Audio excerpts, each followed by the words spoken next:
all of you, so I doubt you'll have it, but Wendy, make sure you get this. You ready? Are you ready, Wendy? Would you go out and support the strikers of Verizon by joining them on the picket line? Steve? Well, that's very easy because I've already done it. I've been out there 3 times. I've brought them donuts. I marched with them. I spent half a day out there. And you know, you know what makes me laugh is, you know, we all know that the CEO of Verizon came up here, right? You talk about a clueless guy. And he says to the folks on the picket line, what's the problem? What's the problem, right? And they said, well, you're shipping our jobs to India, okay? And he says, well, you know, that's not true. We're not doing that. We're not doing that. Well, of course they're doing that, and he doesn't even know it. And you know what I did that night? And this, you'll look at my Facebook page. You'll see this. It's funny. I went online, and I went to Verizon, and I said, hey, I'm having a problem with whatever, my TV. So I got into one of those chats, you know, where they have a service representative come on, and we're chatting back and forth. And I said, hey, man, where are you, by the way? And he wrote, I'm in India. I'm in India.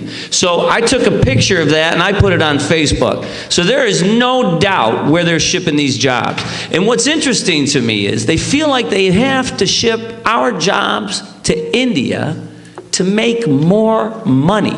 Now, I don't know if you realize this, but in the first 3 months, of this year, January, February, March, Verizon's profits more, $4.4 billion in 3 months, okay? And they feel like they gotta take our jobs and send them to India. So yes, I've stood on the line with those folks. I've marched on the line with those folks. I brought those folks food. I'm going to continue to do so. We got to defeat Verizon on this thing. Next is Eric. Yes, I have already been on the picket line a couple of times, and I also view this strike as hugely important. We remember the air traffic controller strike of 1981, which started to pull apart labor.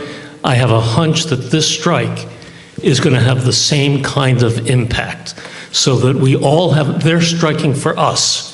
Yes, they're striking to keep their jobs here, to have a right to keep their families, but they're also striking for everyone who believes in labor as important.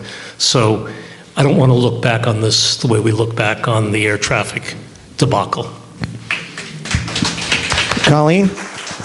Yes, I will absolutely go back to the picket line. I've also been there 3 times. I've walked the line over on Thompson Road twice. I was out at a rally out in Cicero, and I will continue to fight hard and support our brothers and sisters at CWA and IBEW. I've brought them munchkins, I've brought them coffee, and as long as this strike goes on, I will continue to go. Actually, I'm going to go one of these days after 10 o'clock because they strike until midnight. Midnight. Do you know how hard that is to walk around when there's no cars driving by, nobody coming, bringing you coffee? So the next time we go and support our strikers, which I will continue to do until this strike is over, we are going to go after 10 o'clock at night to make sure that they know that that people care about them even in the late hours.